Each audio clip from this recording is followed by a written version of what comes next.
Right, wall sharpening, guys. First one back after Christmas. I'm here with Liam Wilson, aka English Wilf. How are you doing, mate? I'm all good. Thank you for having me on. This is my first ever podcast, so... Mate, it's a pleasure. I appreciate you coming on, mate. Now, Liam is a fighter from King of the Streets. Now, King of the Streets, it's a brutal sport. It's a brutal sport, and to me, it reminds me a lot of, well, it's probably worse again. The only thing that I can think of that it's like is like the early days of the UFC when it was underground, like. Do you know what I mean? Yeah, exactly, yeah. Yeah. But this is something else. Oh, King yeah. of the Streets is fucking crazy. I mean, yeah. Like the concrete floor and like the no rules, no rounds. It's as hardcore as it comes, definitely. It's another level, mate. I mean, and that's the thing, though, because when UFC first came into light, the early days, that then was shocking. But this, again, is just another level now. This has just peeled another layer off the onion, really, isn't it? So it's a bit more... Yeah, you're talking. It's a different thing altogether. Yeah, it's raw. It's raw as fuck, and I like it. That as well, because the rawness of it, you know, nobody's, of course, people like to get paid, but if you lose, you don't get any money. But people don't go there for the money. It's something else that you earn from King of the Streets, the respect, and you know, there's so many different hooligan firms there, mixing all at once. But even for like their fighters who are against their firm fighters, there's never any booing, you know. It's like, people just respect the people for getting in there because it takes something else to do it. So 100%. I like that. That to me is worth more than money. What you come away with from King of the Street. Yeah, it's so tell people a bit about where the sport is based and how you came into the sport, really, because you've got a bit of a mad story behind you, haven't you? Yeah, so like I didn't start fighting, even training martial arts at all until I was 27. Yeah. 5 years ago when I first come to Sweden. So then I was like, I did like 2 sessions every day. I was addicted to training, and I got like fast to where I got to where I wanted to be fast because I was like just constantly training all the time. Yeah. And I was like just throwing myself into matches, and I got like, it just happened like so fast, you know. Like I did my first full contact professional K1 fight. Yeah. After only having like 2 Muay Thai fights and 2 MMA fights, like with shin guards on, you know. So and it was I went against an unbeaten guy in England, the TGO, Billy McNally, and we went full 5 rounds, and it was crazy. Yeah. So then I was hooked on the full contact. And then I was like scrolling through Instagram and stuff like that, and I seen this thing pop up, King of the Street, so I started following them. I watched some videos on YouTube, and then I was like, I want to be a part of that.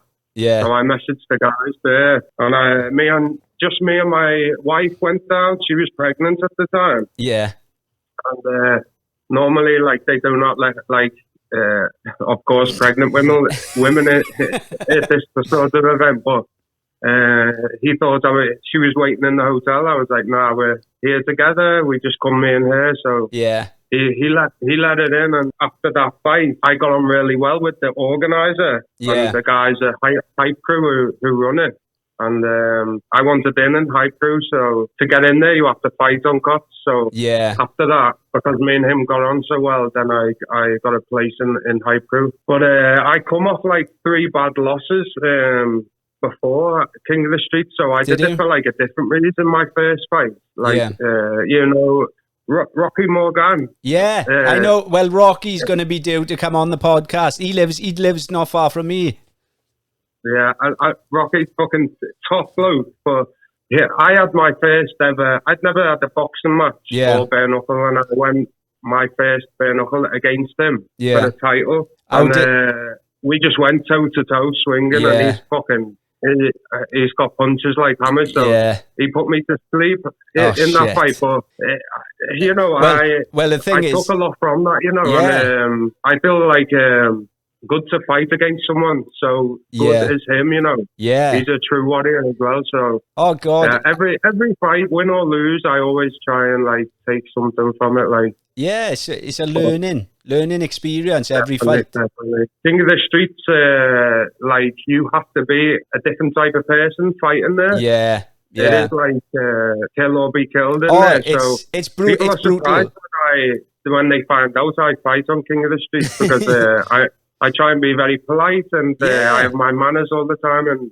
But when I'm in there, like my pupils open and I see black. It's a different me, you know. Yeah, you need to be like that. It's good. It sort of goes back to animal instincts, isn't it? There's a bit of an animal instinct mentality going into it, like exactly.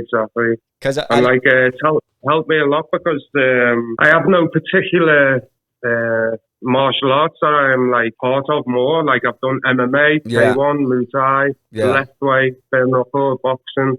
So that helps me a lot in King of the Streets because if you come as just a boxer, it can only get you so far. You know, it isn't an event for boxers only. Yeah, I mean the matchups are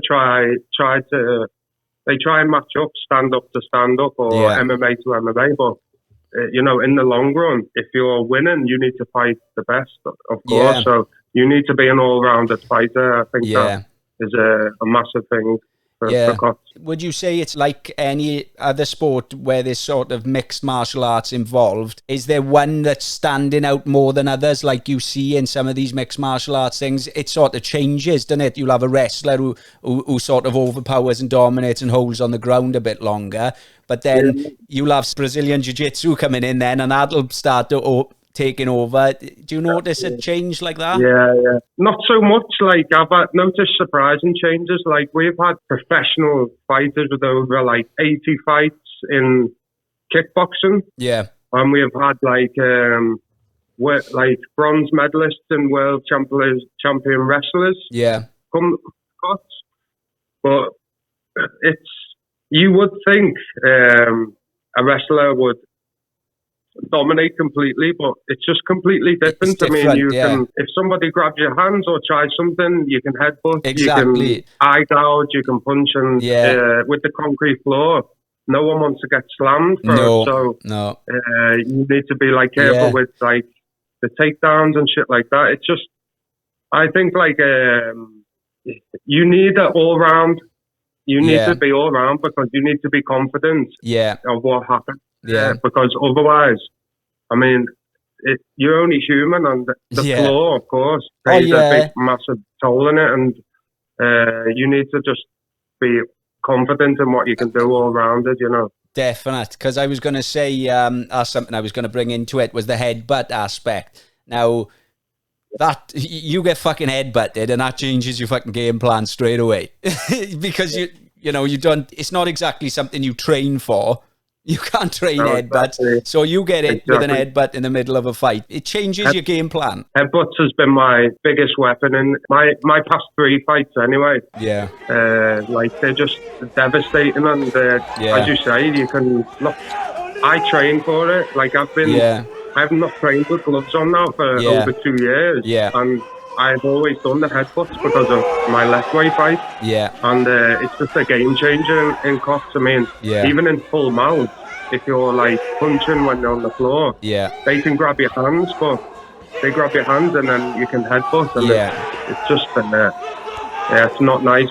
I'm glad that I'm giving them out and not taking them at the moment. So you can hear them when you're headbutting. You can hear it like it's a thud. It's a deep, like, I'll put some clips up of the headbutts around this point there now, so the viewers can see them, like. But one of them turn up the sound, you can hear it good. Yeah, they're brutal. They are brutal. But how I found out about King of the Streets was, have you heard of Scott McHugh? Yeah. BKB fighter. Actually, we were messaging like today. Actually, he messaged me. Saying well done on the belt and respect the King of the Streets, and he's interested in coming over, to be honest. So. This is what he said to me. See, he said, have you looked at King of the Streets? And I said, yeah. I said, I've heard of it, but I haven't really looked too much into it because it's further away. So I was like, right, I'm going to have a look into this. And when I was looking into it, I was like, fucking hell, yeah, this is fucking brutal. And he was telling me, I'm busting to get on it. And I was like, he said, my missus won't let me. I was like, fucking hell, I'm not surprised, son. I definitely understand. I'm very lucky, Yeah. My girlfriend likes that sort of stuff. So Yeah. We train each other in it. She's mad, also searched for a fight on COTS before, but it's hard for the females to want to do that. But big time. She's interested. She wants to do it, like so she just loves it all. I suppose it's something that's in people. It's in their blood. It's they're born to do it, because it's basically a street fight where all right, I'm not gonna get bottled, I'm not gonna get stabbed, and I'm just fucking gonna go at it. Like that's basically how it is, isn't it? In other sports when they say win or learn, and that's true, but like this is really true in COTS. Like lose or win, it doesn't matter there, because like the fact that you've gone in there and had a fight, the respect and like the feeling you get off them type of people over there is crazy good. So it's like a massive thing, It's showing that you're one of them, really, in a sense of you're willing to get in there and just fucking lay it all on the line. It's not about the winning, is it? It's about you and the mutual respect between. You do get it with a lot of fighters anyway, but I bet it's another level again when you're doing something that dangerous, and then the respect after it again. Do you know what I mean? Exactly, because it does separate. Like, takes a type of person to fight in general. Takes a different type of person to do bare knuckle, and then it takes a different type of person to do COTS, and especially for a lot of people like have a lot of interest in COTS, but when they find out you don't get paid unless you win, then they pull out, or because it's on concrete floor, then they pull out. Shit! They don't want it's just because it's got that edge, and that's what makes it different, But you were saying your wife is a fighter, and we said we'll get her on the podcast as well, on another one. Because you grew up in Liverpool, is that right? Just outside Liverpool, in a place called Wallasey. Yeah. So you had to move. You got in a bit of trouble fighting, and when you were younger, and had to move on a bit. Yeah, because I was like in the army straight from school. Yeah. And I was in there for 5 years, and then when I come out, I just like. I had no idea what I wanted to do, and like I was lost a little bit, So I was partying all the time, and just doing shit stuff, and I nearly lost like all my friends and shit like that. Yeah, my dad died when I was 24, so then at that point I was like, I need to get away from here. So it's been a fucking long journey, but it's a good place now, like. Well, look at everything you've achieved, and I'm sorry to hear about your dad, and I'm sure he'd be so proud of where you're at now and what you're doing. It's amazing achievement. Like you are making a name for yourself with what you're doing, and a good name at that. Like, so he'd be super proud, I guarantee you. Thank you. Where is King of the Streets based then, for people to sort of know where they can go, how they can look at these fights? How easy is it for people to get these fights on their TVs? So King of the Streets is on Instagram. Yeah. So you can go on there, and they also have a YouTube channel. Yeah. King of the Streets, and they upload not all of the fights, but majority of the fights after the event. And also has a website. If you become a member, then you can buy like the live stream for the events and stuff. But of course, because it's secret, the time and date doesn't get given out in advance. So you need to like get the pay-per-view, and then you need to like wait, and they'll tell you a rough like date, and then they'll give you the date. But they have Instagram, YouTube. If you want to see the fights, go on their YouTube, and you'll see. Yeah. I suppose because it's such an underground thing, they can't really do like an audience, like only the people that's there. Not an audience. I mean, people who like come from Germany and Poland and stuff, the hooligans, they come with a lot of their fame, and even in Sweden here, like when the Swedish hooligans are fought over here, they come as well. Yeah. I mean, like two events ago, we fought in like a massive like abandoned warehouse. Yeah. And there was like 400 people there, like just hooligans. Yeah. And it was crazy atmosphere, like. And I bet. it's just mental. It is mental. I mean, you have to know somebody to. You can't just not open to the public. Of course. You have to know somebody, but people do come and watch. Now they're trying to push the live stream a bit more. Yeah. It's just a mad sport. I find it really intriguing. I do. Like, I will be tuning in on the next one. I find it, and I guarantee once people see this on your round, there's going to be so many that are going to be into it round here. I guarantee it. Yeah, I think so. Like, I was surprised that not as many people. I have a lot more followers like on Instagram from Europe and like Germany and Poland and stuff like that. Yeah, but in England, it's not as like talked about, but. Yeah. Even the bare knuckle boxing is not like massive over in England either. So it's strange because that's I know England. That's their type of thing. But it's crazy. I think the problem we've got with this day and age is everybody's been fucking softened too much, haven't they? Do you know what I mean? Yeah, exactly.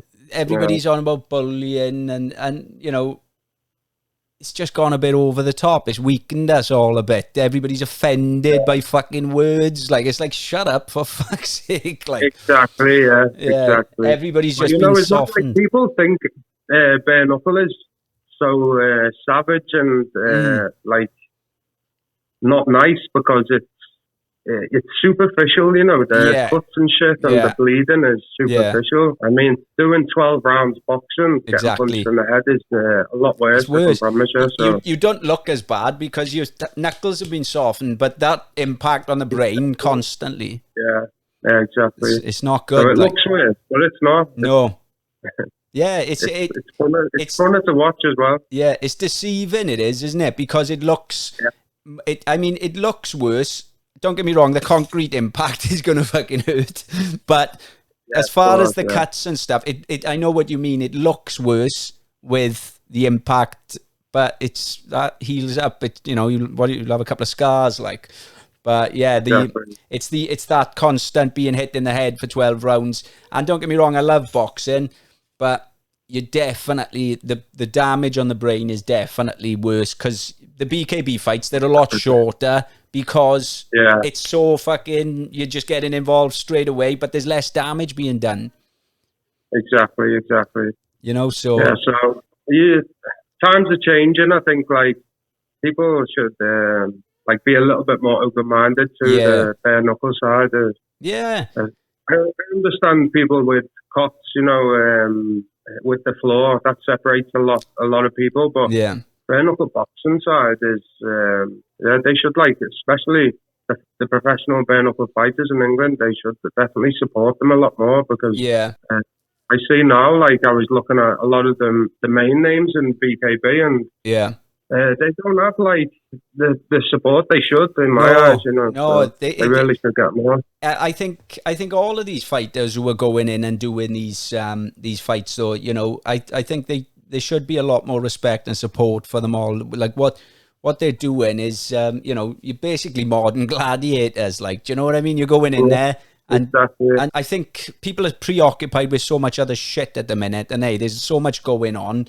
But I think these sports, like King of the Streets, BKB, they're in the very early days. I think they're going to blow up massively. This is the beginning of where it's, you know, the seed has been planted and it's going to grow. Like, I think so. Like, no one can deny that it's a more raw, like fighting. You know, like as you said, back in the old days. You know, it's like it's a lot more entertaining. It takes a lot more to step up to that type of thing. So I hope to see like people supporting these type of fighters a lot more.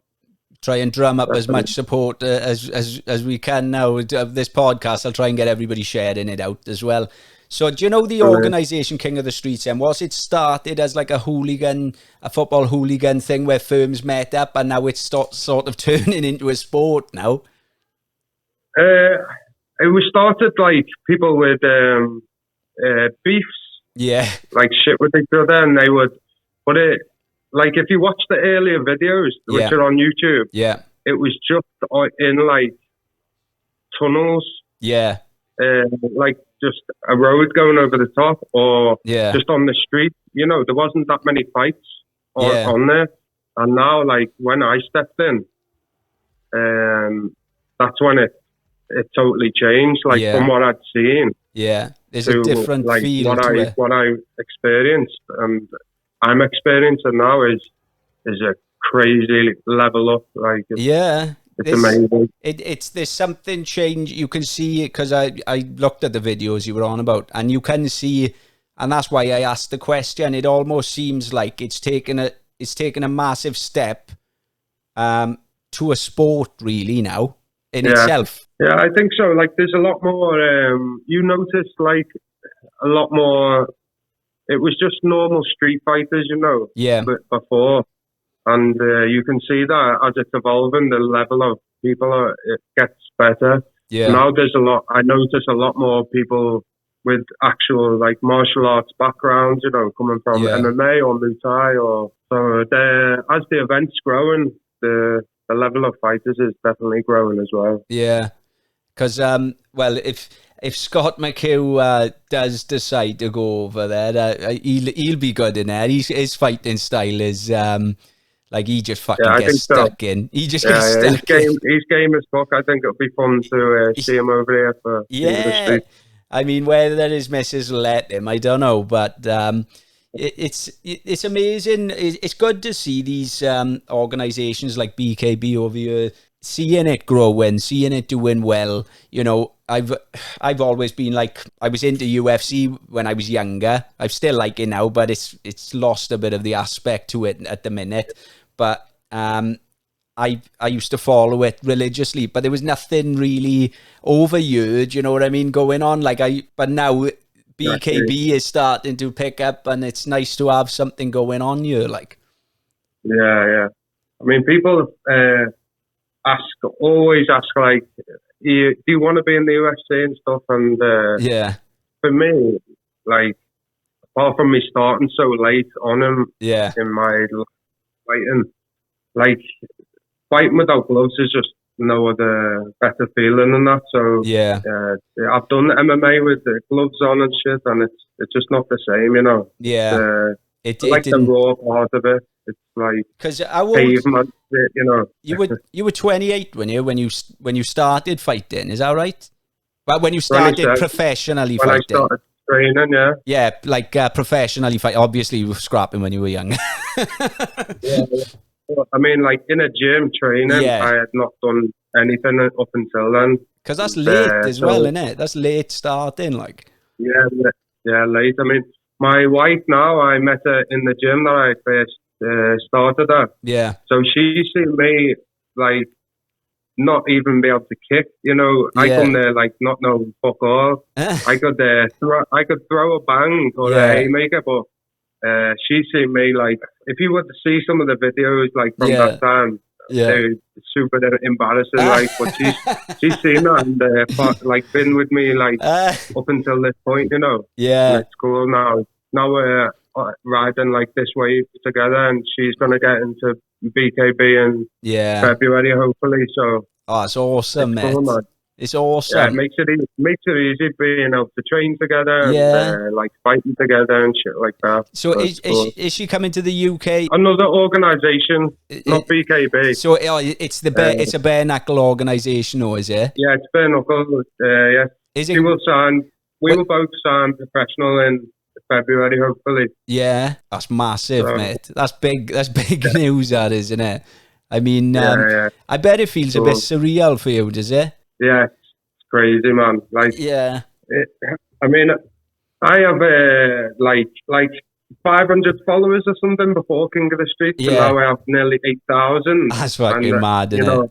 I get a lot of weirdos messaging me, but also I get a lot of like actual people who like my style of fighting and follow me on cuts, you know, and like it's nice to see them messages, and like it's weird that people look at me in that way because I just doing what I like to do, you know. And, but it's nice. It's surreal, but it's nice. It's mad, isn't it? It is. Well, I bet it's going to get bigger and bigger, mate, at the end of the day. I mean, I think, fucking hell, I've had a couple of weird messages, but that I think they're just on my normal pages and stuff, mate. There's a lot of fucking weirdos out there, like, but yeah, some of them I fucking you look at them and you just think like, what the fuck? But they're like wanting to buy like my fucking sock and shit like that off me. It's fucking crazy, man. That's hilarious. Can I buy you a sock, like?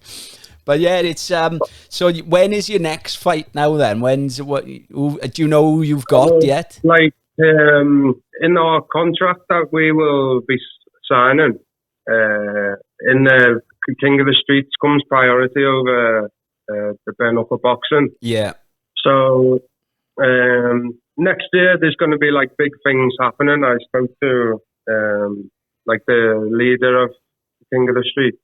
Yeah. And he said that it's going to be big things happening next year. So my next priority will be King of the Streets. I'm waiting to hear like a date, but if these things happen, he says, I don't mind hanging on a little bit longer and being part of that as well. So either way, I think February maybe we will fight bare knuckle boxing. It's exciting. It is exciting because I'm going to be watching very closely now how well this is going to go, because I know it's got massive potential. You know, you can see how well it's got that factor. It's got that shock factor. It's going to draw people in.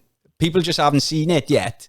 That's what it is. Exactly. Hopefully this is going to help to push it into a few people around you, and then it just spreads then. Do you know what I mean? Yeah, exactly. Yeah, so hopefully a lot of more people will hear about the King of the Streets, and when it's not as hard to get in and out of Sweden or in and out of England, we can get them over, because it would be good to see another English guy fighting on King of the Streets. It'd be awesome, mate. It'd be awesome. Like, I'm sure Scott is up for it, but it's whether he's allowed. That's the question. But yeah, mate, is there any information you wanted to give out to people, or any where can they follow you, where can they find you, and just any information really you wanted to give out to people? So Instagram is what I use. I'm not much of a Facebook person, so Instagram, Liam W. Height, and follow me on there, and just come follow our journey. Me and my wife will be fighting on the same shows together, and I'll be going in between with King of the Street. So I'll just be doing my thing, and hopefully people enjoy what we're doing together. So yes. Mate, I guarantee, I'm telling you, you know, you're going to make a big name for yourself. Your fights have been epic already, haven't they? Do you know what I mean? So there's plenty more left to give, mate. You're going to make a bigger name for yourself again. Definitely, I hope so. So I just enjoying this moment now. Just come back with the belt from England, European champion. So it's massive, mate. It's massive. Between and enjoying life. It's cool. Oh, it's huge, mate. It is a big deal. Like, you know, it's you've got that belt now, and I think I saw a comment Rocky put where he said something like, "And you've got the title in Europe" or something. I saw something. Yeah, exactly. Yeah, but he wins on that because he's knocked me out, so he can have the British one, and I'll keep the European, and he can have one up on me for knocking me out. One thing I do know is, fucking hell, there's some tough fuckers about. After watching you lot fucking fighting, there's some tough boys out there, like, it's mental. Yeah, it's shit. There's some real warriors, and it's good to see that people are still, there's still real fighters out there, you know. Yeah. Nowadays, it's easy just to follow in the mainstream shit and do as you're told, and get fucking wrapped in cotton wool. Yeah. So it's good that some people are still out there, you know, that are willing to step up. Oh yeah, I mean the world we're living in at the minute, it's a fucking shit place, and everybody's fucking scared of everything. Just everybody needs to just fucking get on with things. You know, don't pay too much attention to what's fucking going on. Like, do you know what I mean? Exactly. You got to live your life now. Yeah. Like, only one too much life. time has passed, you know. Only one life you get. Like 2 years now. 2 years we fucking lost. So I know, like, we've just had a son 1.5 years ago, and when we went back to England, that was the first time my family's met him because of this fucking corona shit. So that's fucking, it's just terrible bullshit, man. And they're all having parties in Parliament, laughing at us. I know. Oh mate, I've had a good few videos banned from because I've ranted on you. I've had a few banned. Yeah, it's that mad, the control that goes on, mate. The control, but then like you mentioned something like a certain word, as you can imagine, right? You mention a certain word and they pull the video down, but then you've still got all these paedophile videos and stuff. They can't seem to get rid of that though. But then they can pick you up on a word and it's bullshit, mate. It's bullshit. Yeah. Massive. Don't get me started. I would like to have a few of them in the cock string. I know, mate. I know. Fucking hell. Put it this way, I'd fucking come up for that. I'd be there. We'd definitely get a lot more followers, I think, around then. Oh, fuck yeah, mate. Well, I think there's more and more people waking up now and there. There's a lot more people coming around and thinking, hang on a minute, what's fucking going on? This don't make sense. None of it makes sense. None of it makes sense. You need to like fucking wake up at some point, you know, and now it's going too far. It's crazy. I think people will start coming together eventually. That's the main thing, is you need people to just come together, because at the minute, like it's as if we've been sectioned off into all these different groups, which is just making us weaker and weaker. And that's what the government wants. They want us dissected into all these little groups that don't get on, so we're weak. That's all it is. Yeah. Exactly. It's a control tactic. Turning against each other and shit like that. And it's like, we should be looking where it's coming from, you know, not against each other. Yeah, it is bonkers, mate. It is bonkers, and it's tested my mental health. I know that. That's fucking driving me nuts. It is, but all of the fights here in Sweden, like they stopped the events and shit like that. So, I mean, I do not fight in Sweden in anything else. Yeah, because of costs, I'm not allowed to now. Yeah. But if it wasn't for cots and me being able to fight all this time, and being away from my family and shit, it would have been crazy for me, I think. Like, oh yeah. So I understand, like, people who are getting told to be sat at home for years. Yeah.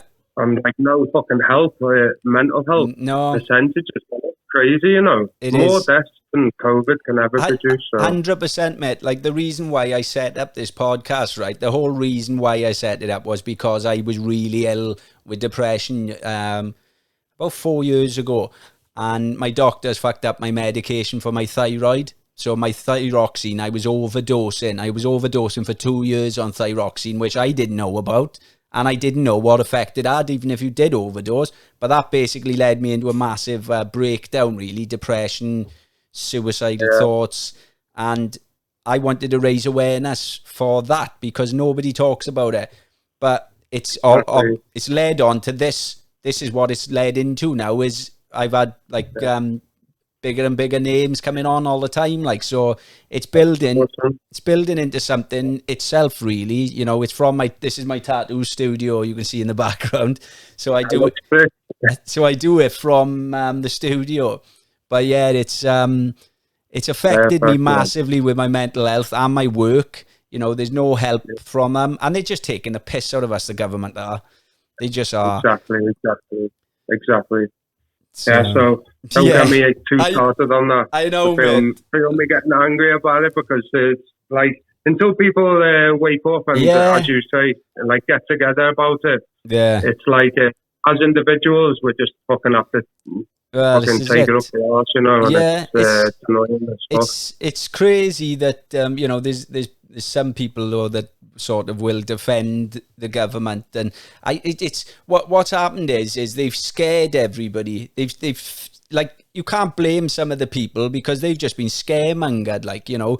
And I'm just thinking to myself, you've just been scared stiff into doing something without really looking into it. And, it's early days. It's early days, Exactly. Nobody knows like, what the future is going to hold. I'm not an anti-vaxxer, No, I'm not. No. But for me, what it is like I have a son now as well, and he needs to be able to have his freedom, when he's older, and there's no way I'm getting forced into doing anything. Like, that is how it works, and how people are accepting that and think that it's okay to be forced into something like this is just fucking crazy to me. It opens up a massive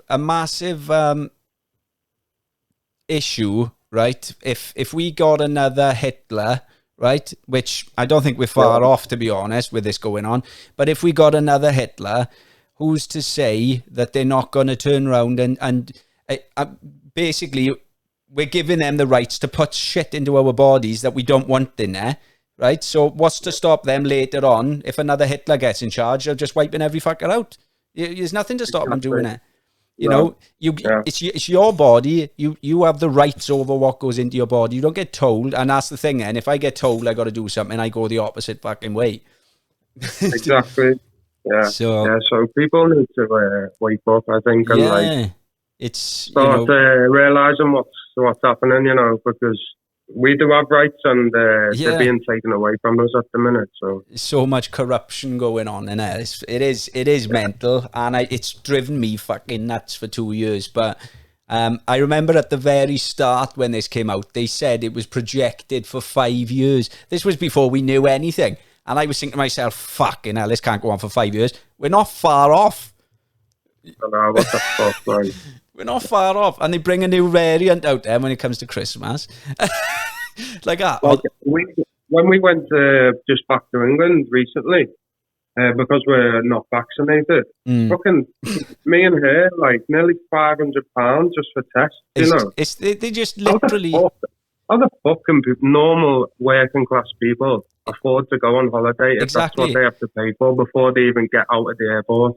That's what they've done on purpose, though, mate. They've done it on purpose to try and stop every fucker going on holidays.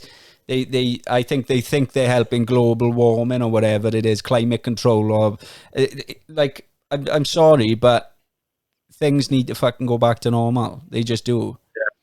Yeah. You can't put everything on stop for this long. Like yourself with the tattoo parlor and like local businesses and people who are like family run shops and shit like that.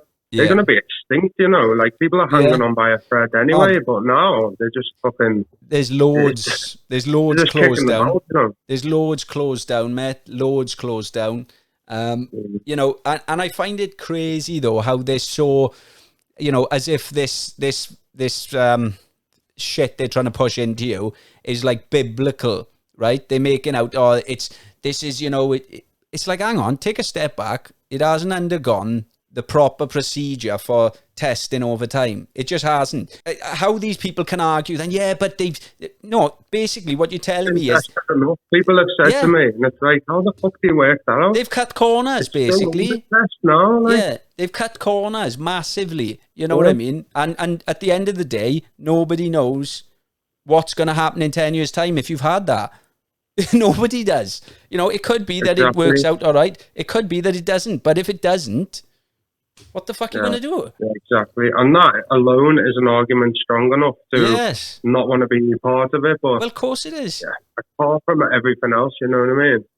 Like, people need to understand, and this is the thing, because at the start I was getting like wound up that we were being lied to and it was being made out as if, and then the brainwashing, like I don't watch normal TV, the news, the constant brainwashing, how people can't think they're being, oh, there he is. Hello.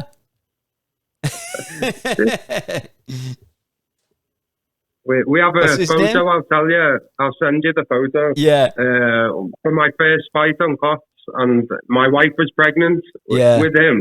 Yeah. And it's in the picture of like me in the ring and her on the outside pregnant. That's mad. He named it Cots baby. Oh, look at it. Yeah, well, I suppose he's going to find that mad looking back when he gets older, and he'll be like, fucking hell, my dad was in it. Yeah, exactly. Now he starts jabbing the dog, which is a problem.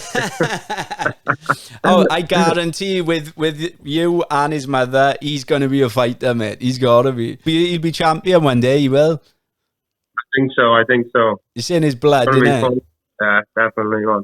Oh, mate. But honestly, I'm chuffed you've come on and spoken to me, and I'm trying to, obviously, like I said, when I started this podcast, it was started off as something that I wanted to do to bring awareness with depression. It's built. I don't even know where it's going, mate. With the podcast, it's just I'm leaving it just take its own path, really. Whatever comes my way. But definitely, I was really looking. That's the journey I'm on as well. Yeah, I have no idea, but it's good. So yeah, you've done with it. Yeah, you've got to do it, mate. You know, sometimes life takes you. Do you know what I mean? There's only so many decisions you can make, and then you've just got to go with the flow and see where it takes you.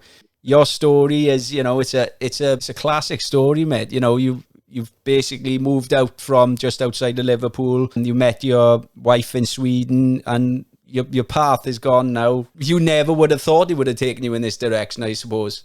No way, man. And you know, like after the bad losses that have come up, you know, like to hear like your family and friends always like, oh, you need to stop it now and shit like that. It's fucking hard, you know, and I'm glad the outcome is like how it is now, because not everybody understands fighting, especially the bare knuckle. No. But like the help it's given me, and like the better person it's made, like us as well as a family, is crazy. So I can imagine for a lot of bare knuckle fighters and fighters, it's the same. Like they don't stop for a reason. It's because they get a lot more out of it, and they're not just doing it for the sake of doing it, you know. It's like it makes them a better person. It definitely does for us. So 100%. I will keep with it, definitely. 100%, mate. And I mean, you've got a bright future ahead of you, mate. You're making a big name for yourself already. So mate, is there anything else you wanted to say? No, man, but just thanks a lot for having me on. Oh, mate, it's my pleasure. First ever podcast. So it's cool, man, and I really appreciate the support and shit. And well, we're all supporting you, mate, over here. I can guarantee that. And once this starts growing over this end, you'll have a lot more support. And you know, I guarantee it, mate. Yeah, that'll be cool, man. And we'll hopefully get Welsh and English over fighting on Cots. I know when I mentioned it to Rocky, he would love to as well. Would he? But I don't know whether his missus will let him either. Yeah. Well, that'll be cool. Be cool to see them over there, man. Oh, can you imagine? You know, it is. Lily as well. He was going to come over. Was he? He's a good fighter now. Me and him were matched the fight at one point. Oh, were you? And then I think restrictions for COVID or something, and then he got signed for BKFC. So it just didn't happen in between. But I know he was trying to get on the last one because he had the break in between the fights and stuff. But also him as well, fucking warrior, you know. Them guys. They shoot really well. James is like similar to me, you know. He fights in anything and any rules anywhere. I know that's what he says. So well, James is supposed to be. People do well. James is supposed to be coming on as well. He's hard work, he is. Every time he's supposed to come on, he forgets. And then he'll message, and a few weeks later, he's like, oh, shit, mate, I forgot. I'm like, right, don't worry, we'll rearrange it. So, yeah, he's supposed to be coming on, James is. Have you met Dan Lurwell? No? I've had Dan on. He's another fucking hell of a puncher, he is, mate. Hell of a puncher. Dan Chapman, another one. I've had Smudger on. But yeah, Jimmy McCrory. Do you know Jimmy McCrory? Yeah, no, Jimmy, he was at the event that I was on the 18th of December. Yeah. When I took the belt, he was there watching. It's cool. He's a legend. He's a legend. I took the words out of my mouth. He is a legend of the sport, and I mean, you know, even Smudger now, I suppose he goes down into the legend category with his all his fights. He was there as well on that event. another legend. Like. Oh, it's just mad. And this is the thing, though. It's something that, you know, it's almost like you creating your legacy, and you hear it so many times, but you genuinely are, because what everybody remembers is all the wars you've had, and it creates a legacy for you. And you're on that path, mate. Do you know what I mean? It's crazy. Like, it is crazy, because I would never have been able to do it because I started so late, and now I'm doing it in something which is much more respected in my eyes anyway, and means a lot more to me than what the UFC ever could. You know, this is as raw and as brutal as it comes, this sport. So that's cool. Nice way to be remembered, to being part of this King of the Streets, and Ascari. It's like proud to be a part of them. So it's cool, man. Well, I reached out to Simon the Savage as well. He agreed he'll come on, so that's going to be another classic podcast that will be. So I'm looking forward to that as well. But it'd be great. We're on the same journey, me and Simon. We're good friends. We've fought on a lot of same events together, and now we've gone over to BKB as well. So it's cool. We supporting each other. We know we're the same mentality and shit like that. That's awesome. He's just he's a lot louder than me. you will see. He's a crazy. Lot louder. Yeah, he looks like a right character, doesn't he? I haven't spoken to him yet. I've only spoken to him on the text, but he's a character. Like, I'm looking forward to it. But it's mate, it's amazing what you're doing, and keep it up. And I guarantee we'll get another one going as well, because as you're going along your journey, you know, we'll keep everybody posted with what's going on.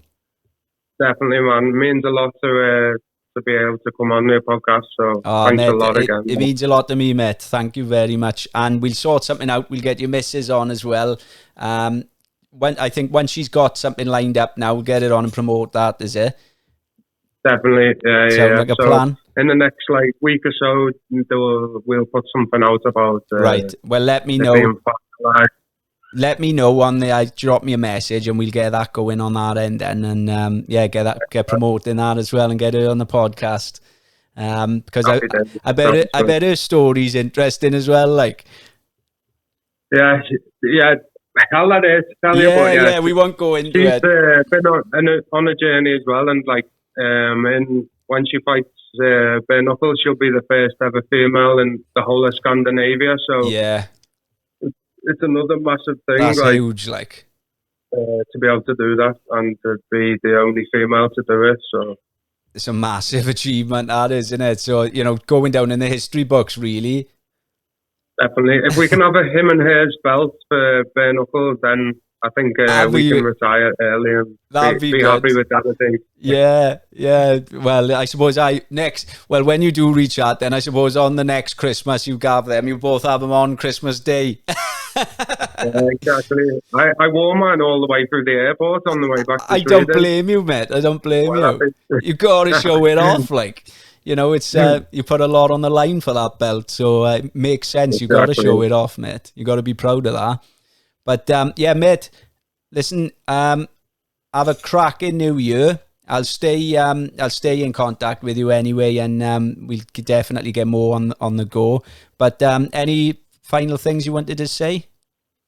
No, it's I've said what you needed to. Thanks for having me on, and follow on Instagram, follow our journey together, and hopefully we'll keep the good times rolling. Brilliant, mate. Right, guys, this is Liam Wilson, aka English Wilf, and this is Walsh Happening, guys. Thank you for tuning in.